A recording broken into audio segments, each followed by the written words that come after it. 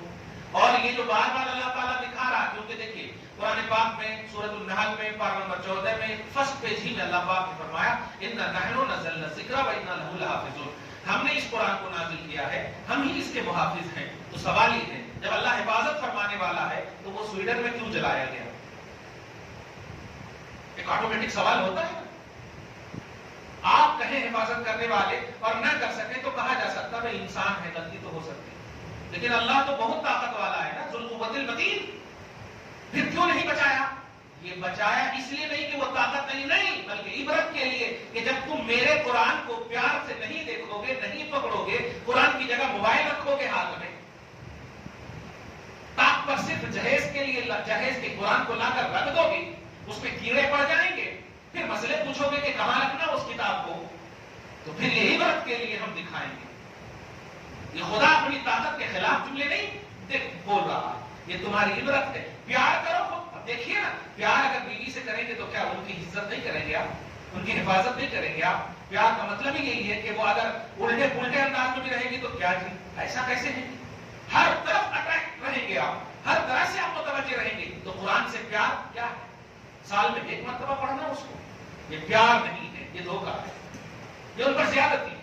اس لیے اللہ تعالیٰ نے گاہے بگاہے دکھایا ہے. ہم ان کی تائید نہیں, ہم اپنے اندر کی کمیوں کا اظہار کر رہے ہیں, ورنہ ہم دعا کرتے ہیں کہ اللہ تعالیٰ مسلمانوں کو غلبہ عطا کرے اور اس بدبخت کو کیفر کردار تک پہنچائے, اور اسلام کو, قرآن کو اللہ تعالیٰ عروج اور اللہ تعالیٰ فروغ نصیب کرے. وَلَا تَسُبُّوا الَّذِينَ يَدْعُونَ مِن دُونِ اللَّهِ, انہیں گالی مت دو جو اللہ کو چھوڑ کر پوچھتے ہیں فَيَسُبُّوا اللَّهَ عَدْوًا بِغَيْرِ عِلْمٍ, کہ وہ بھی کہیں اللہ کی نادانی میں بے ادبی نہ کر بیٹھیں, کیونکہ کل کے کفار پریشان والے تھے, اللہ کے خلاف نہیں تھے, وہ غیر اللہ کے پجاری تھے. یہ جملے کو غور کریں, اللہ کے خلاف نہیں تھے, وہ غیر اللہ کے پجاری تھے. اسی لیے تو نبی کو کہتے تھے نا, ایک سال ہم تمہارے معبود کی عبادت کرتے ہیں, ایک سال تم کرو. کہتے تھے نا, اس کا مطلب یہ ہوا کہ وہ خلاف نہیں تھے, بس وہ محبت میں جس کے تھے اس کی طرف پازیٹیو تھے. تو اس سے سیکھیے آپ کہ محبت کا پیمانہ یہ ہے کہ آپ جس سے پیار کرتے ہو بس تن من دھن سے وہی صبح و شام آپ کے اس میں بس اللہ, قرآن, اسلام کمپلیٹ. اور ابھی جو میں نے بڑا جملہ کہا ہے کہ آدم سے لے کر عیسیٰ تک سب کا مذہب حق, سب کا دین حق, سب کا اللہ کا دیا ہوا مذہب, لیکن اللہ پاک نے کسی کی مذہب پر اپنی رضا کی مہر نہیں لگائی, مذہب اسلام پر لگائی ہے. اور اسلام آپ کو دیا ہے, اس کا مطلب پس پردہ وہ آپ سے بھی پیار کرتا ہے, تب تو اس نے اسلام دیا ہے آپ کو, اس کی طرف آپ جائیں. خالق آپ سے پیار کرے یہ اعلان کر دے, اور آپ جو ہے پیار کریں اور عمل اور پریکٹیکل اور تھیوری آپ کی یہ ظاہر نہ کرے, یہ ہو نہیں سکتا. خالق تو ظاہر کر رہا ہے, کبھی برسا رہا ہے, کبھی رزق دے رہا ہے, کبھی سانس دے رہا ہے, سب کچھ تو دے ہی رہا ہے. یہ اس کے پیار کی علامت ہے. آپ کی علامت کیا ہے؟ کبھی آپ ہاتھ میں لے کر قرآن پڑھیے, بہل کر قرآن پڑھیے, کبھی سینے سے لگائیے, چومیے, انشاءاللہ اس کا اثر ہوگا. دعا ہے اللہ تعالیٰ آج کی اس خصوصی گفتگو کو حبیب پاک صاحب اللہ کے وسیلے سے قبول کرے.